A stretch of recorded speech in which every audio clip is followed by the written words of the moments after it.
mainit na balita ngayong tanghali. Umano'y bantang pagpapasabog sa mga ahensya ng pamahalaan inimbestigahan na ng National Bureau of Investigation. Kumakalat na bomb threat, hindi binabaliwala ng PNP.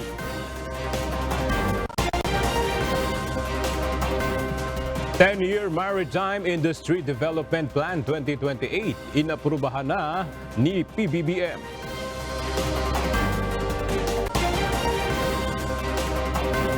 Panukalang gawing legal ang paggamit ng marijuana sa Pilipinas bilang medical treatment, mariing tinutulan ng Philippine Medical Association.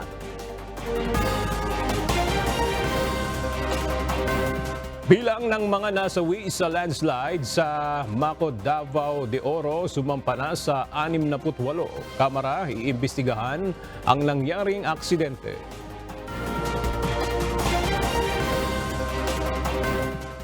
Drilling operation sa limestone formation sa Masungi Georeserve na diskubre.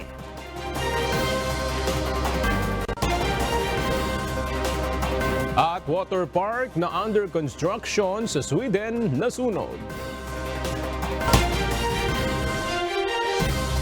Magandang tanghali mga kasangbahay. Ngayon po ay araw ng Martes, February 13, 2024. At una sa mga balita ngayong tanghali. Inaprobahan na ni Pangulong Ferdinand Marcos Jr. ang 10-year Maritime Industry Development Plan 2028. Dito nakapaloob ang roadmap o ang mga plano kung papaano pa mapag-iibayo at mapalalakas ang maritime industry sector ng Pilipinas.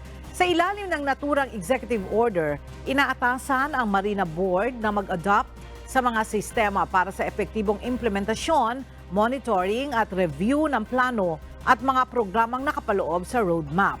Magiging katuwang naman ng Marina ang iba pang mga ahensya ng pamahalaan para sa implementasyon ng Maritime Industry Development Plan. Inaprubahan ng Department of Budget and Management o DBM ang paglalabas ng pondo para sa Rice Competitiveness Enhancement Fund. Ayon sa DBM, malaki ang maitutulong nito sa mga magsasaka. At para sa detalye, makibalita tayo kay Nel Maribohok live. Nel, saan partikular na gagamitin ang pondo? Yes, gagamitin ng pundong ito sa mga pangangailangan sa operasyon ng iba't ibang programa ng mga ahensya na nagpapatupad ng Rice Competitiveness Enhancement Fund o RCEP. Partikular na ilalaan ito sa Department of Agriculture at 3 iba pang government-owned and controlled corporations o GOCCs. Ang RCEP ay may layong mapabuti ang pagiging produktibo at competitiveness sa mga magsasaka at dagdagan ng kanilang kita at kagamitan sa pagsasaka, pagpapaunlad ng binhi ng palay, expanded rice credit assistance at rice extension services.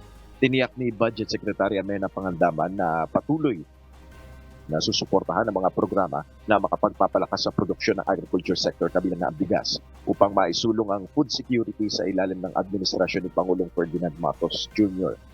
Sa ilalim ng Republic Act No. 11203, itinatakda ang paglikha ng RCEP na magkakaroon ng taunang pondo na 10 billion pesos sa susunod na 6 na taon mula sa pag-aproba ng batas. Ang pondo ay dapat ilaan at ibigay sa mga lugar na nagtatanim ng palay, partikular na bilang grant in kind sa mga karapat-dapat na asosasyon ng mga magsasaka, kooperatiba at local government units, pagpapalaganap ng inbred rice seeds at iba pa.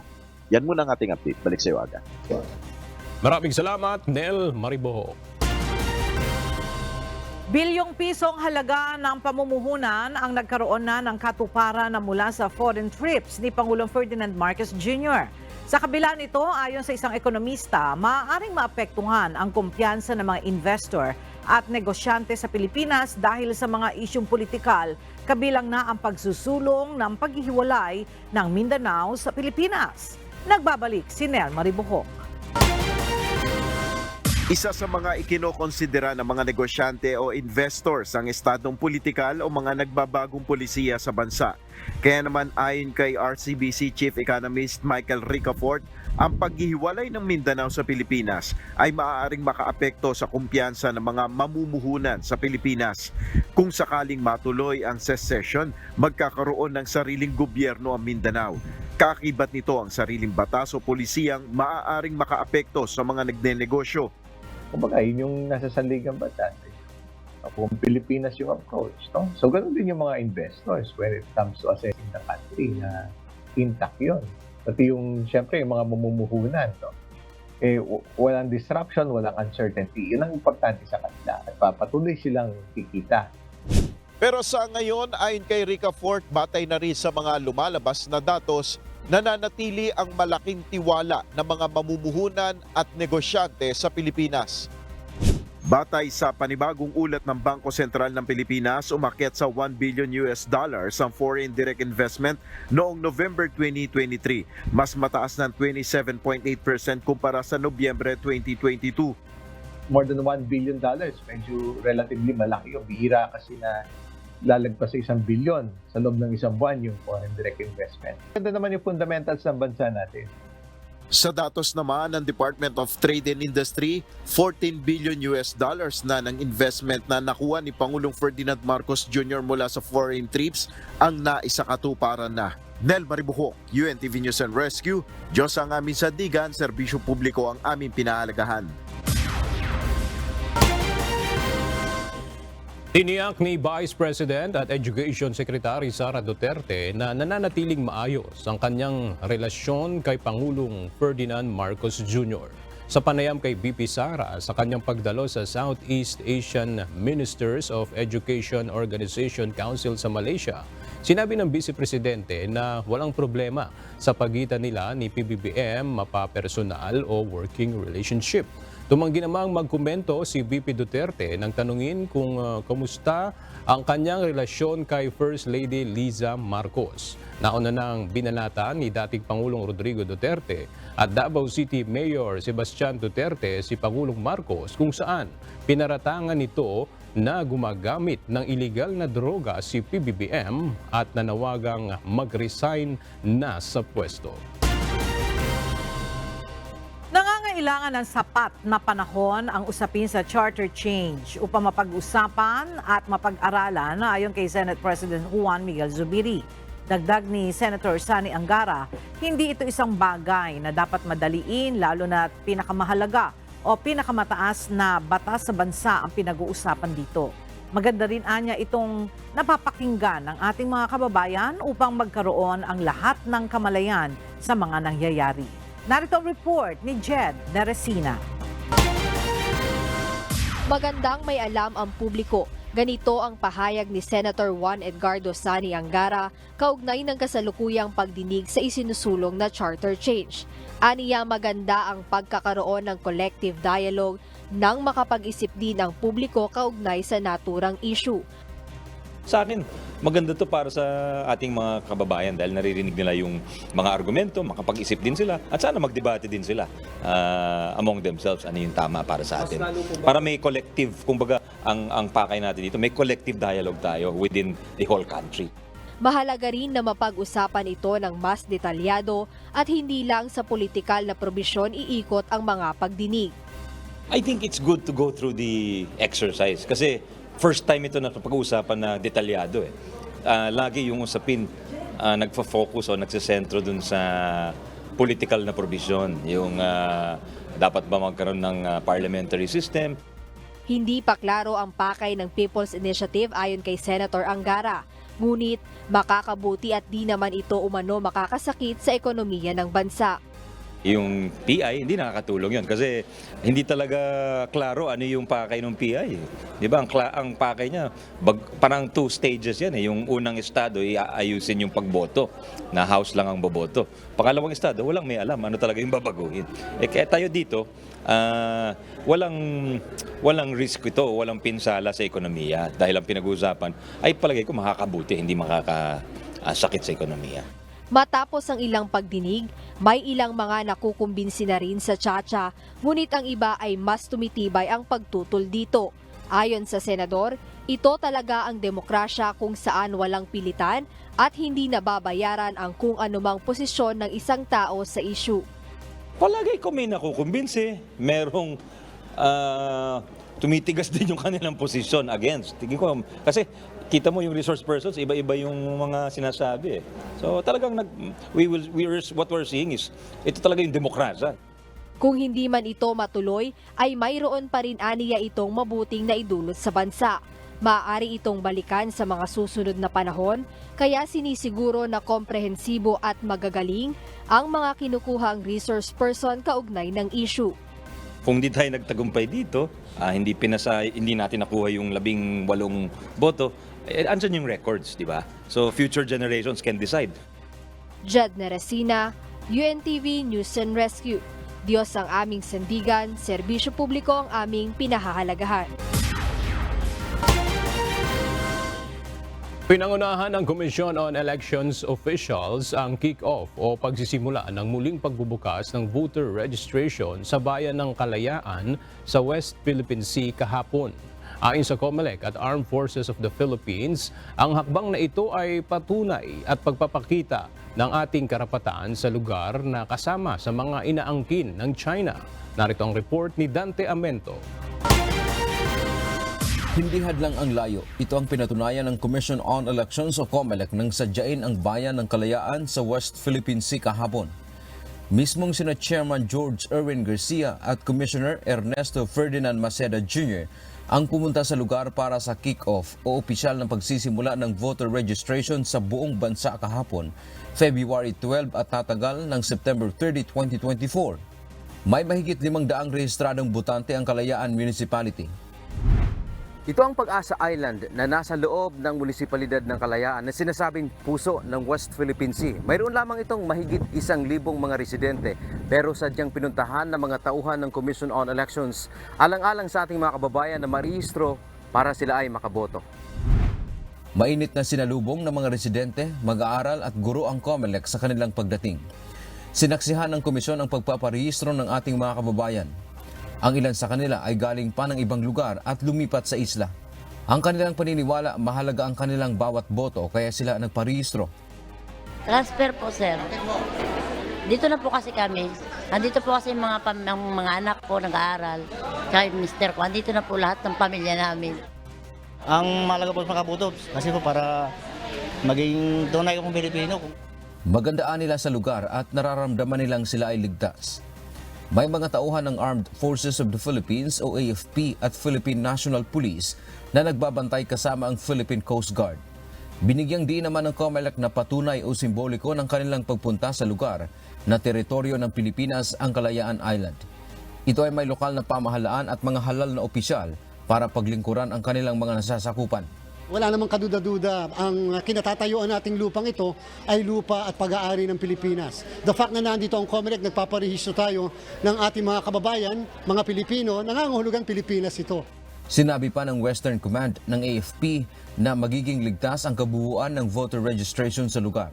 Maging ang paninirahan ng ating mga kababayan dito ay kanilang pinangangalagaan. Binigyang diin pa nito na ang Pilipinas ang may buong karapatan sa isla. Nakikisa po kami sa mga activities ng COMELEC dito sa Pag-asa Island. Ito po ay pagpapatunay na ito po ay atin ang Pag-asa, atin ang Kalayaan, West Philippine Sea, atin po ito. Dante Amento, UNTV, News and Rescue. Diyos ang aming sandigan, serbisyo publiko ang aming pinahahalagahan. Umabot sa mahigit 88,000 ang bilang ng mga nagparehistro sa unang araw ng muling pagbubukas ng voter registration kahapon. Base sa inisyal na report ng Commission on Elections, pinakamarami sa mga nagparehistro ay mula sa Mimaropa, National Capital Region at Central Luzon. Higit 400 mula sa nasabing bilang ay mga nagparehistro sa Register Anywhere program. Muling hinikayat ng COMELEC ang ating mga kababayan na magparehistro ng maaga para hindi na makipagsiksikan sa huling araw ng registration. Tatagal ang pagpaparehistro hanggang September 30, 2024. Kami po ay nagdagdag ng mga registration machines sa iba't ibang local COMELEC po natin. At number 3, sinabi rin po natin sa mga local COMELEC natin na huwag lamang sa opisina nila sila magpaparehistro. Hanggat maaari, kung merong malaking lugar, malaking espasyo, doon dapat. Basta kung ano po yung pinakamagandang voter experience, yung po ang ating ibibigay.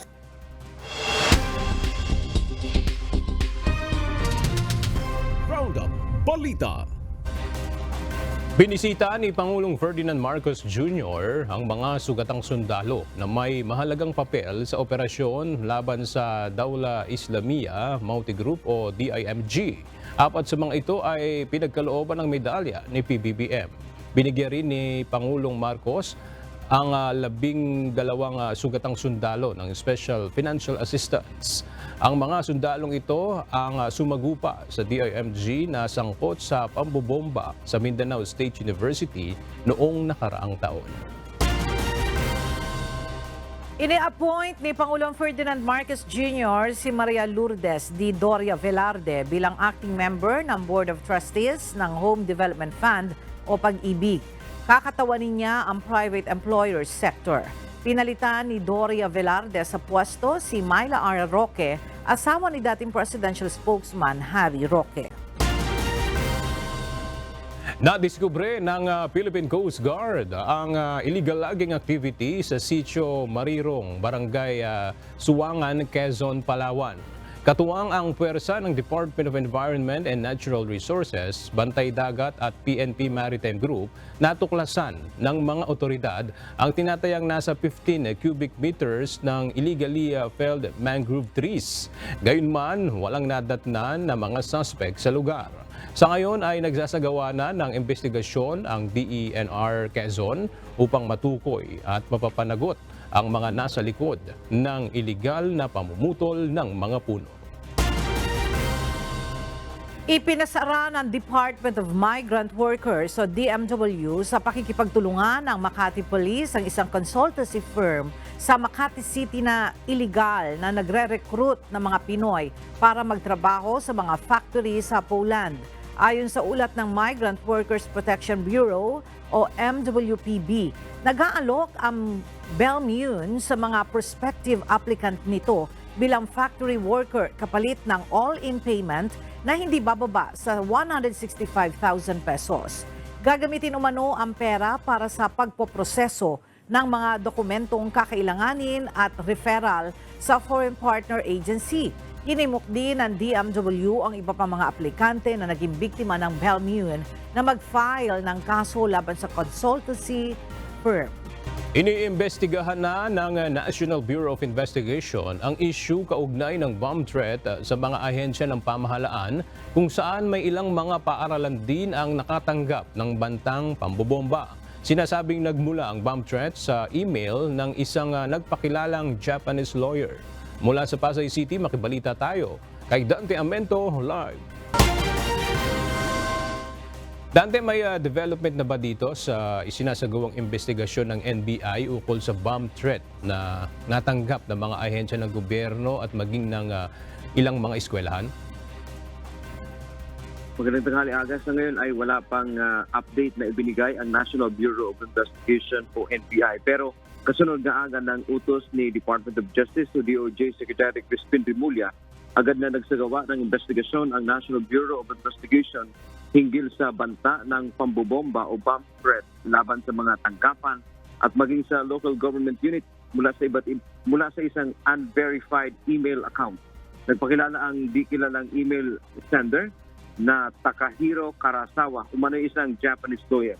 Ayon sa DOJ, dahil sa bigat o tindi ng sitwasyon, nakipagtulungan na ang NBI sa Japan Police Attaché at iba pang law enforcement agencies para mapag-aralan o masuri ang nasabing banta. Inihikayat naman ni NBI Director Medardo de Lemos ang publiko na manatiling mapagbatsyag at i-report sa mga otoridad ang anumang kahina-hinalang aktibidad o kung may impormasyon kaugnay sa kaso. Tiniyak ng NBI ang masusi at patas na investigasyon dito. Magbibigay din anya sila ng impormasyon sa publiko sa magiging development ng kaso. Yan ang ating update mula dito sa Pasay City. Balik sa iyo, Aga. Maraming salamat, Dante Amento. Hindi binabaliwala ng Philippine National Police ang mga kumakalat na bomb threat sa iba't ibang ahensya ng pamahalaan. Ayon kay PNP Chief Police General Benjamin Acorde Jr., kapag nai-report sa pulisya na mayroong bomb threat, agad itong pinupuntahan ng kanilang mga tauhan. Mula sa Camp Crame, makibalita tayo kay Lea Ilagan live.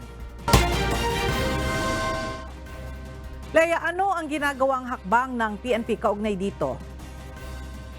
Magandang tanghali sa iyo, Ella. Bukod sa investigasyon na ginagawa ng Philippine National Police, sinabi ni PNP Chief Police General Benjamin Acorda Jr. na nakikipag-ugnayan na rin ang PNP sa kanila mga counterpart sa ibang bansa para matukoy kung sino ang nasa likod ng pagpapakalat ng bomb threat sa iba't ibang ahensya ng pamahalaan. Ang naturang bomb threat ay email mula sa isang nagngangalang Takahiro Karasawa. Subalit nauna nang itinanggi nito na siya ang nagpapakalat ng naturang bomb threat at sinabing na-hack ang kanyang email account. Kaya naman ang PNP, inaalam kung sino ang gumagamit ng account ni Karasawa. Kahapon, Ella, binulabog nga ng bomb threat ang tanggapan ng DENR at TESDA, gayon din ang ilang paaralan sa Balanga, Bataan. Sinabi ni General Acorda, bagamat negatibo ang lahat ng resulta ng bomb threat, hindi aniya ipinagwawalang bahala ito ng PNP. Sa katunayan, agad itong pinupuntahan ng kanilang mga tauhan kapag nai-report agad sa kanila. Sinabi naman ni Cybercrime Investigation and Coordinating Center o CICC Executive Director Undersecretary Alexander Ramos na maging iba't ibang government agency sa Seoul, South Korea ay nakatanggap din kahapon ng kaparehong bomb threat. Matatadaang Ella na noong taong 2021 pa nagsimulang kumalat ang bomb threat na ito at na-trace nga ito na nagmumula sa Japan. Kaya naman nakikipag-ugnayan na rin sila sa Japanese government upang matukoy kung sino talaga ang nasa likod nito matapos nang umano'y sinabi ni Karasawa na nahack ang kanyang email account. Ella? Alright, maraming salamat, Leia Ilagan. Sa kaugnay na balita, natuntuna ng Cybercrime Investigation and Coordinating Center o CICC ang pinagmula ng bomb threat na nagmula sa isang Takahiro Karasawa na mula sa bansang Japan.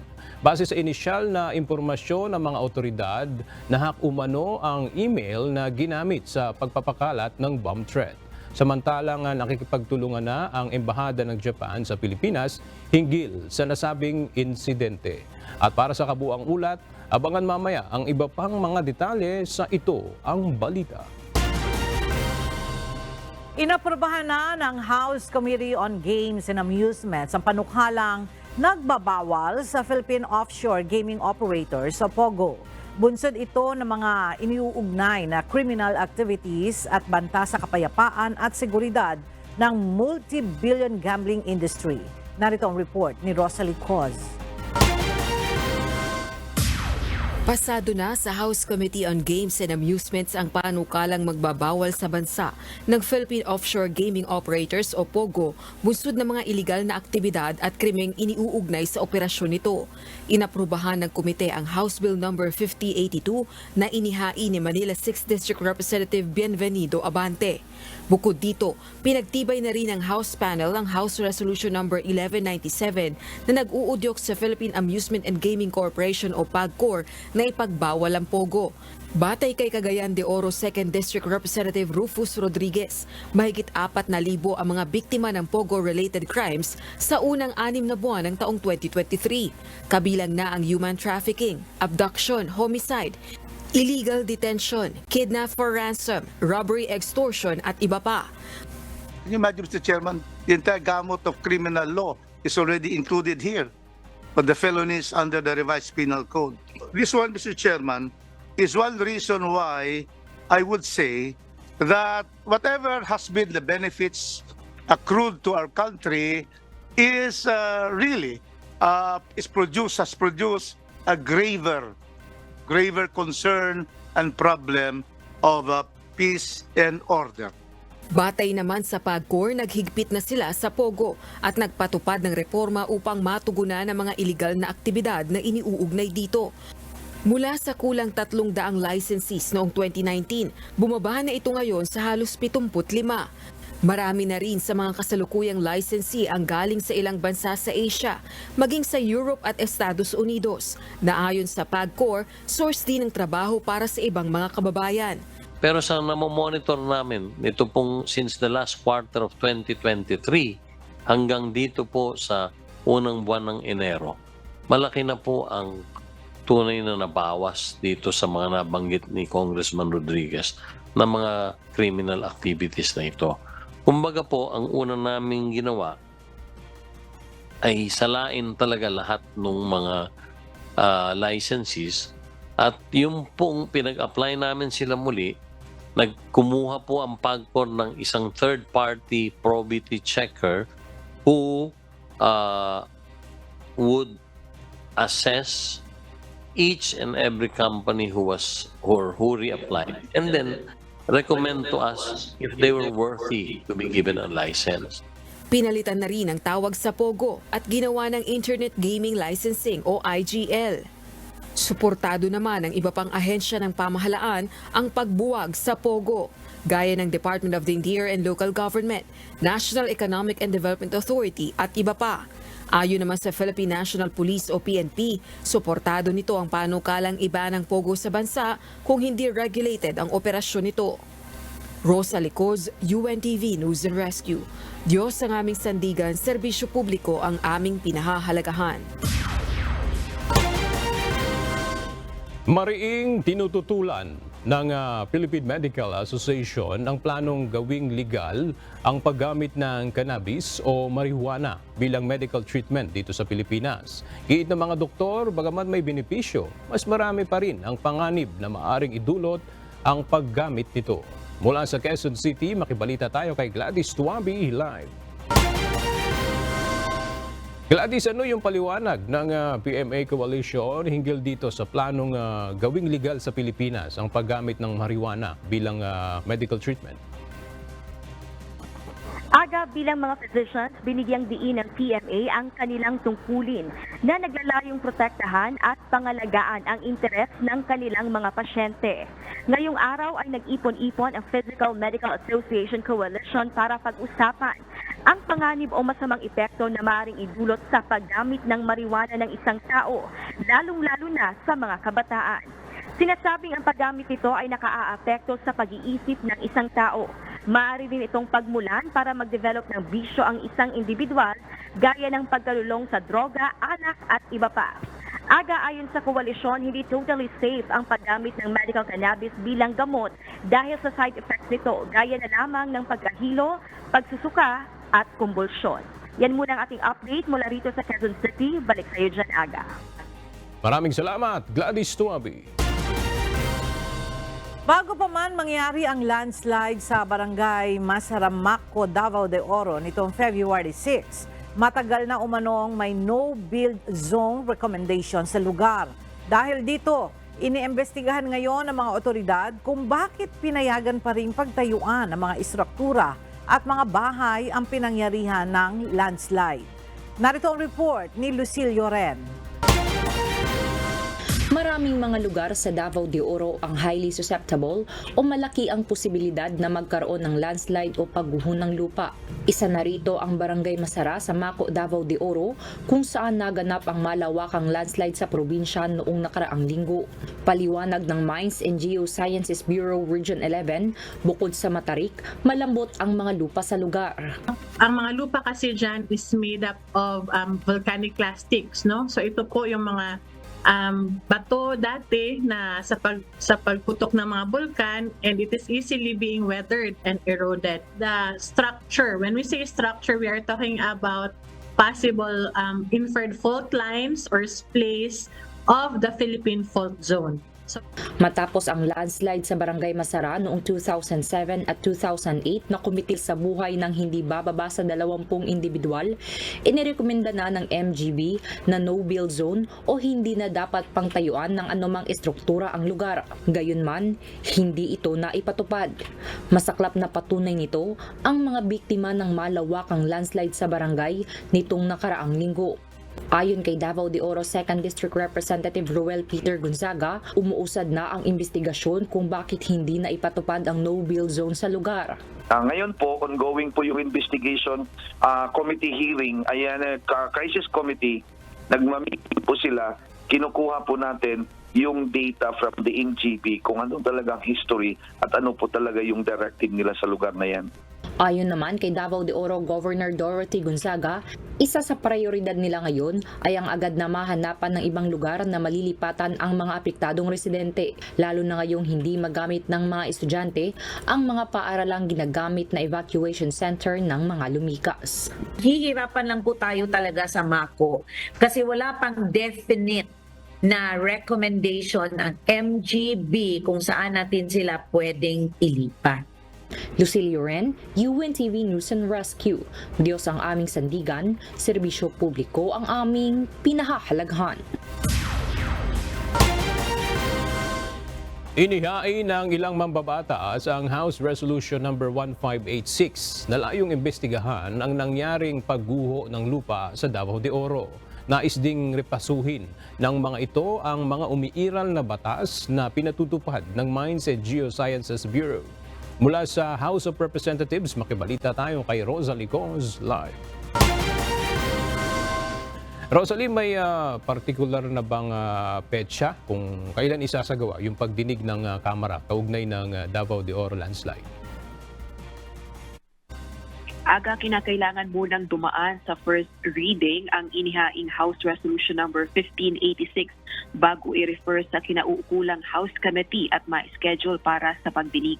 Kahapon, February 12, inihain ni na ACT-CIS Party List Representative Erwin Tulfo, Davao de Oro Representative Ruel Peter Gonzaga at apat pang mambabatas ng resolusyong humihikayat sa Appropriate Committee na imbestigahan na nangyaring pagguho ng lupa sa Barangay Masara, Munisipalidad ng Maco, Davao de Oro. Naghain din ng katulad na resolusyon si Gabriela Party List Representative Arlene Rosas. Kulang 70 tao na ang nasawidan sa sakuna bunsod ng malakas na buhos ng ulan ang pagguho ng lupa sa Masara. Nais ding repasuhin ng House Solon sa mga batas na ipinatutupad ng Mines and Geosciences Bureau kaugnay nito. Nasa Masara ang lokasyon ng large-scale mining firms at small-scale mining operations. Designated na no-build zone ng Barangay Masara na apektado ng landslide. Gayunman, maraming residential infrastructures at establishments ang itinayo sa lugar. Tungkulin ng Kongreso na makapagsagawa ng mga pagdinig at investigasyon in aid of legislation upang matugunan ng mahalagang issue at suliraning kinakaharap ng bansa gaya ng nangyaring trahedya sa Davao de Oro. Balik sa iyo, Aga.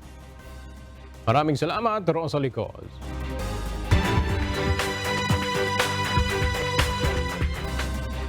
Nasunog ang nasa 15 ektarya ng kabundukan sa isang bayan sa Antique simula kahapon hanggang kaninang umaga.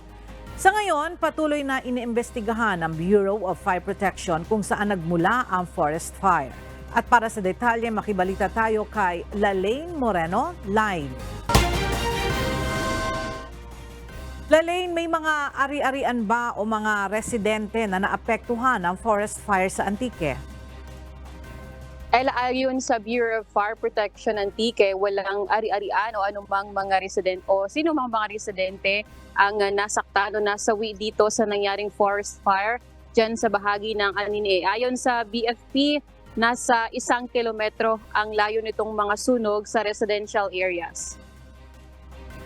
Pasado alas 12 ng hapon kahapon, nagsimula ang sunog sa kabundukan ng Barangay Liso B, Aninii, Antique. Ayon sa Bureau of Fire Protection Aninii, mabilis na kumalat ang apoy dahil sa mga tuyong dahon ng mga kahoy, damo, baging at kugon. Umabot sa 15 ektarya ng kabundukan na sakop ng Barangay Liso B, Lisob A at Bayo Paqueño, Aninii ang nasunog. Pahirapan ang pag-apula ng apoy dahil sa matarik na parte ng bukid nangyari ang forest fire. Hindi rin makakapasok ang anumang sasakyan o maaabot ng hose ng bombero, kaya mano-mano ang pagbuhat ng mga balde ng tubig paakyat. Pasado alas 7 na ng umaga kanina nang ideklarang fire out ang forest fire. Wala namang naiulat na bahay na nasunog dahil magdamag na nakabantay ang mga otoridad at residente. Hindi pa matukoy ng BFP kung paano nagsimula ang forest fire at patuloy pang inaalam ang naiwang pinsala ng sunog. And muna ang ating balita, balik sa iyo, Ella. Maraming salamat, Lalaine Moreno. Nadiskubre ang ginagawang drilling operation sa limestone formation sa Masungi Georeserve ng Rizal Wind Energy Corporation kasama ang Singapore-based Vina Energy. Sa isinagawang inspeksyon na pag-alaman ang unsettling authorization ng Masungi Cars Conservation Areas sa Tanay para mag-operate ang RWEC. Hindi rin malinaw kung ang kumpanya ay nag-a-apply ng Environmental Compliance Certificate o ECC para makapagsagawa ng drilling operation sa Masungi. Ikinabahala naman ang malawakang konstruksyon sa mga wildlife animals, lalo na sa mga ibon at mga paniki. Sa ngayon ay patuloy na nakikipag-ugnayan ang Masungi Geo Reserve sa RWEC pero hindi pa nagbibigay ng tugon ang kumpanya.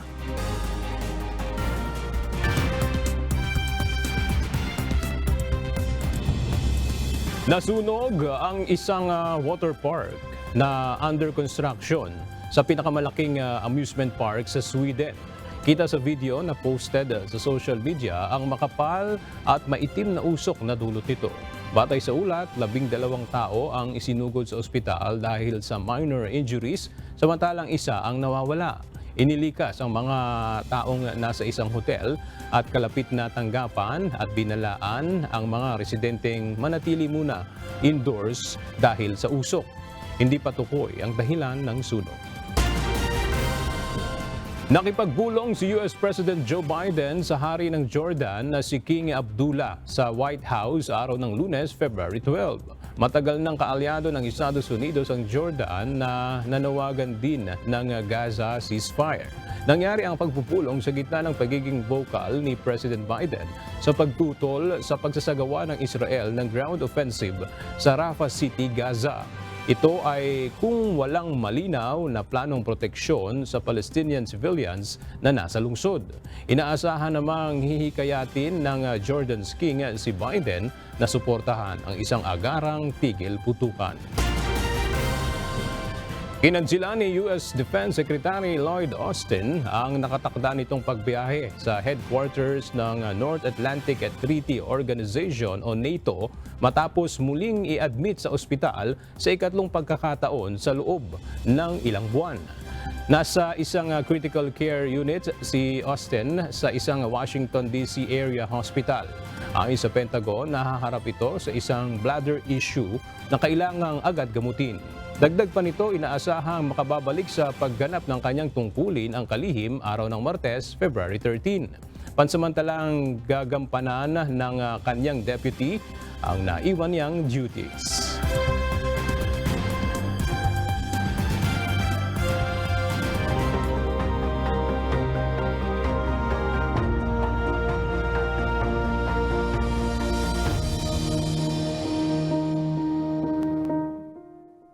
Agad tinugunan ng Members Church of God International o MCGI ang simpleng kahilingan ng mga pulis sa Bulacan.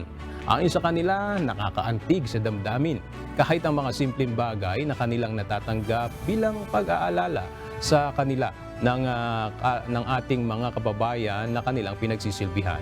Narito ang report ni Nestor Torres.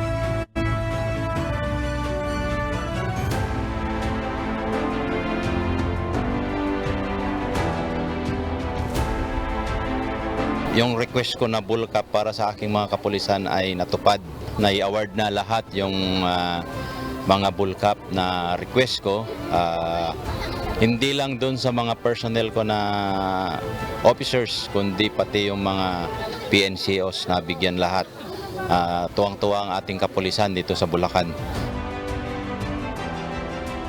Natanggap na ang kahilingan ng mga pulis sa Bulacan na mapalitan at magkaroon na sila ng bago nilang magagamit na sariling bullcaps sa loob lamang ng isang linggo matapos na malagdaan ang Memorandum of Understanding ang Members Church of God International, UNTB at Bulacan PNP sa probinsya.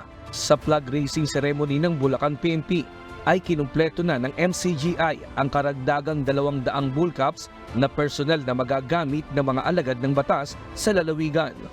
Dala-dala nila yon sa buong buhay nila, yung bullcap na yon. Pati pag-retire nila, sigurado ako. Meron po akong natanggap at tuwang-tuwa nga ako at nabigyan din ako bilang provincial director. Malaking bagay po yun. Buhay ko, after my retirement, makikita ko yung Bull Cup na yon at maalala ko si Kuya Daniel Rason ng members of Church of God International. Bukod sa mga tauhan sa Camp Alejo Santos, nabiyayaan din ng Bull Cups ang lahat ng Chief of Police ng Bulacan at may kasama pang groceries. Para sa mga pulis, nakakaantig ng puso ang ganitong pag-alaala sa kanila ng mga kababayan. Talagang nakaka-touch po yung mga ganong gesture, simple gestures po yung mga ganon. Not only Chief of Police, even po yung ating mga PNCOs, nakatanggap din po sila ng Ball Cup, which is very, para po bang talagang naalala kami personal dahil yun syempre yun ang ginagamit namin araw-araw in the performance of our duty. So maraming salamat sa pag-alala nyo po sa amin, sa Philippine National Police. MCGI, you truly care. Maraming salamat po sa inyo. Kami po ang madalas or most of the time na talagang nagbibigay sa ating mga kababayan, especially yung mga nangangailangan. But this time, very heartwarming, sir, kasi kami po ang naging beneficiary this time. Talagang iba po sa pakiramdam namin na kami din po ay pinapahalagahan ng katulad po ng MCGI. Samantala, naipagkaloob na rin sa iba pang mga pulis ang nebulizer at wheelchair na magagamit ng kanilang mga mahal sa buhay. Mayroon ding libreng almusal para sa kanila. Mahirap po kasi para sa amin, syempre pag sinabing PNP, may mga kaya na yan, may mga sahod na yan, pero iba pa rin po yung nakikita nyo pa rin po kami, nararamdaman nyo pa rin po kung ano yung pangangailangan ng kapulisan. Kasi po syempre, lalo po sa medical, minsan hindi na nakakapagpa-check up yung kapulisan kasi trabaho ng trabaho, kaya malaking tulong po para sa amin na napuntahan po kami. Kaloob po kayo ng Panginoon, ginawa pong kayong daan ng Panginoon para matulungan ang bawat isa sa amin. Payo naman ni Kuya Dayson, kailangang samantalahing palagi ang paggawa ng mabuti sa kapwa at magpakitang awa dahil isang bahagi ito ng utos ng Diyos na dapat magawa ng isang taong kumikilala sa may kapal.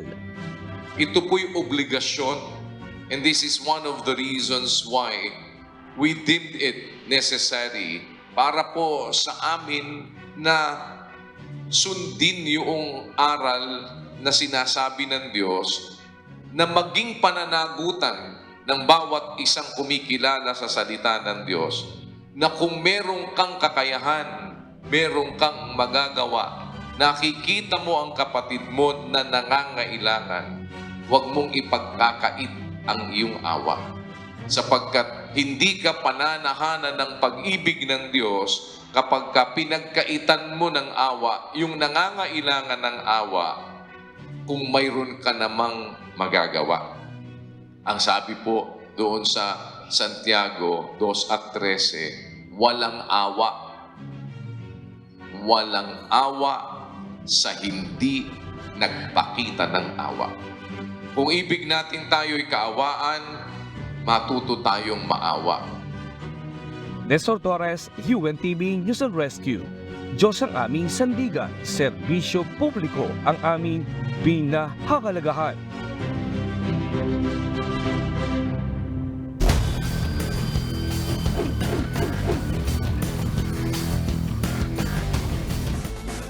Mahigit 100 atleta ang nakiisa sa kauna-unahang duathlon na ginanap sa KDR Adventure Camp sa Orani, Bataan. Gayunman, hindi lang mga kabataang atleta ang sumali dahil maging ilang senior citizen ay hindi rin nagpahuling sumabak sa karera. Ang detalye sa ulat ni Gladys Tuabi.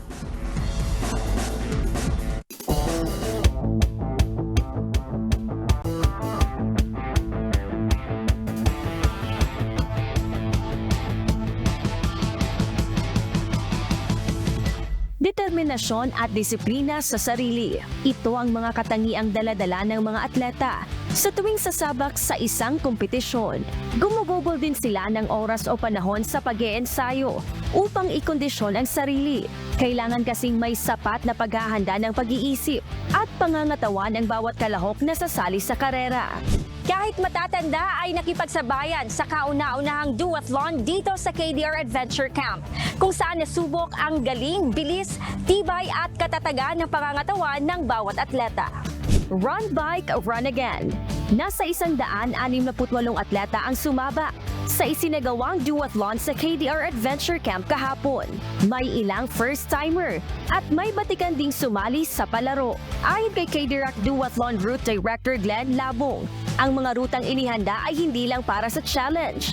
Maaari ring ma-enjoy ng mga beginner at mga batikang duathletes ang scenic view sa Adventure Camp. Ang ginawa natin doon sa ruta, ni-range natin siya para ma-enjoy ng beginners at para ma-enjoy ng mga talagang athlete at mga elite.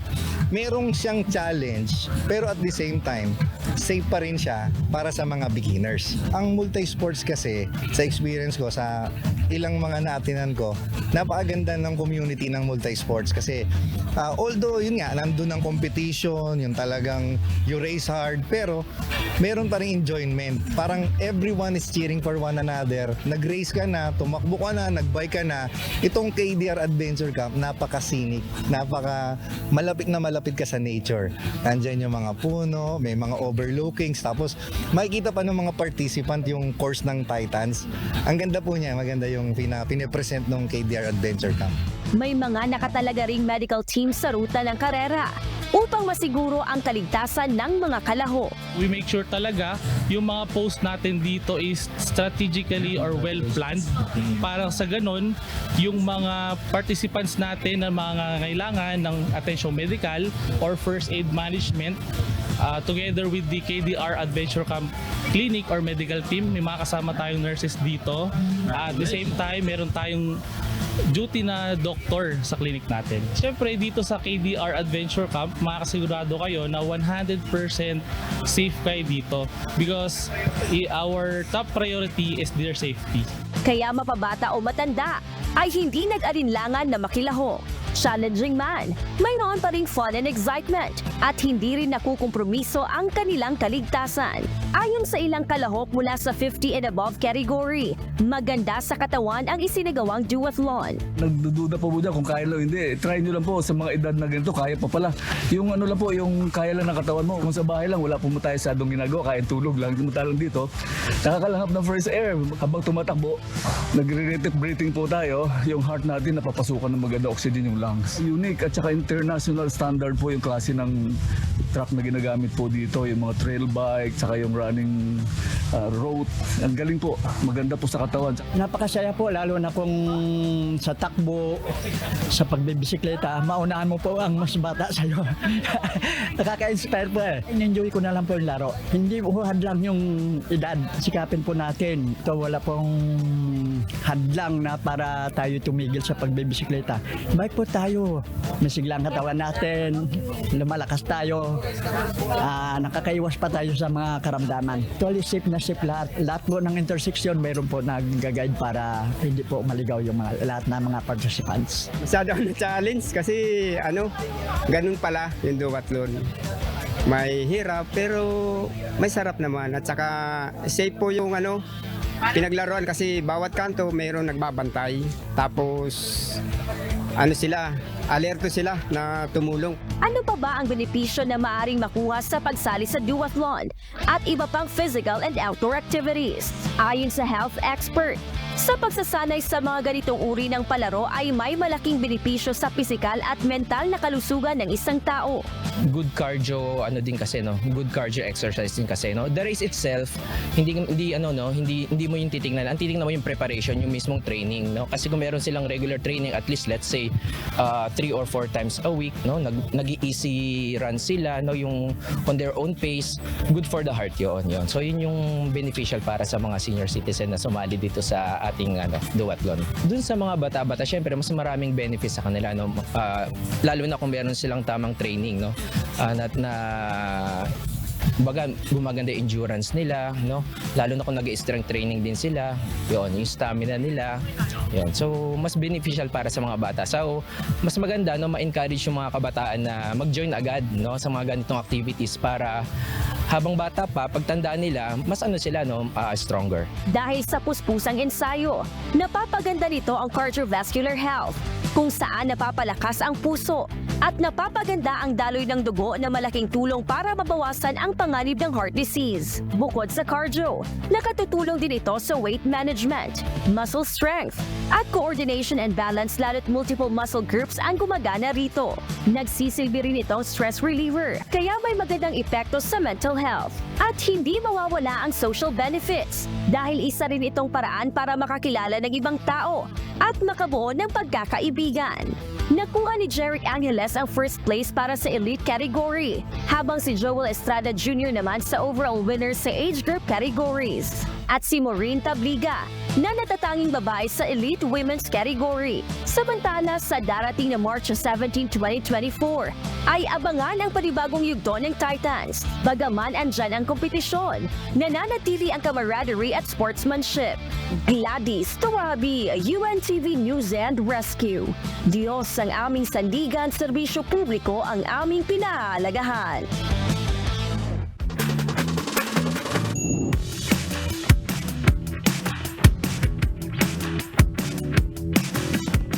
Isang kakaibang dating experience ang iniaalok ngayon ng Philippine Animal Welfare Society o PAWS. Imbes na makipag-date sa loved ones, sinihikayat ngayon ng PAWS ang lahat ng mga animal lovers sa kanilang first date kung saan maaaring i-date ang kanilang mga na-rescue na aso at pusa. Sa halagang 750 pesos, pwede mo nang bigyan ng isang kakaibang date treat ang kanilang mga nasa gitna aso at pusa. Mayroon din silang inihandang mga Instagrammable setup para sa IG Perfect Photos. Isang paraan ito ng Animal Welfare Group upang mabigyan naman ng masayang treat ang kanilang mga na-rescue na mga hayop. At syempre, isang magandang experience rin na makatulong naman ang mga animal lover. Ganda naman ang ginawa ng PAWS, no? Isa na ako doon dahil animal lover ako, meron akong aso. So, pwede pala akong pumunta doon para mag-adapt pa ako. At makakatulong ako sa PAWS, makakatulong din doon sa aso na rescue nila, di ba? Napakagandang project ito dahil napaka malingap ito na project. Tutulungan mo yung mga na-rescue na aso at pusa sa pamamagitan ng pakikipag-dating experience to di ba? Ibig sabihin, meron silang Instagrammable setup. Nandun kayo, magpapapicture kayo. Kasi syempre, ikaw na pet lover, yun yung ligaya mo Imagine, may experience ka na gano'n, nakatulong ka pa doon sa PAWS at maging doon sa mga na-rescue na aso at pusa. I-connect na natin to doon sa dati nating See For Yourself, di ba? Yung mga single na may stress. Naku, hindi na po kayo may stress. Pwede kayong pumunta sa PAWS. Tapos, kumuha kayo ng aso at pusa doon. Talagang liligaya pa sila, di ba? Dahil may naalagaan pa sila. O makakatulong pa kayo. Kaya yung mga single dyan, punta lang kayo sa PAWS. Diba, no? Talagang connect, maging doon sa mga single na walang kadate, at least na-convert nila into mabuti. Yung pagiging, kung mai-stress man sila, wala silang kasama, lalo na itong tinatawag nila na Feb-ibig, di ba? Feb-ibig. Oo, itong Mabuti pa yung mga aso at pusa, no? Tinitreat. Bakit? Yung magtitreat sana sa akin, sumakabilang bahay, naghahanap ng aso doon at pusa. Hindi pa ako ang nahanap. Okay. Lalim ng hugot, Alright. Okay po, matapos na muna itong Feb-ibig.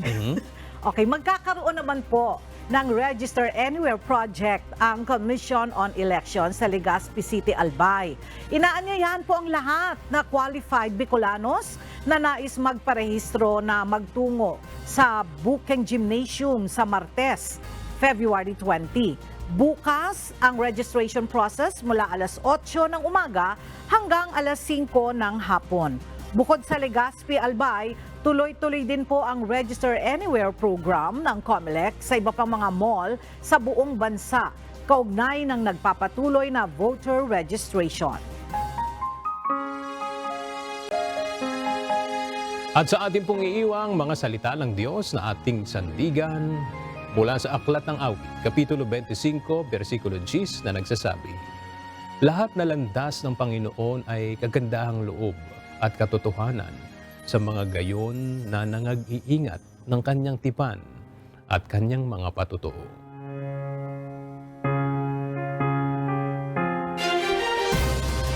At Yan ang mga balitang aming tinutukan at inaksyonan dahil sa aming pagbabalita, una ang pagkalinga sa kapwa. UNTV News, may balita saan mang panig ng daigdig. At dito sa UNTV, Diyos ang aming sandigan, serbisyo publiko ang aming pinahahalagahan. Magandang tanghali.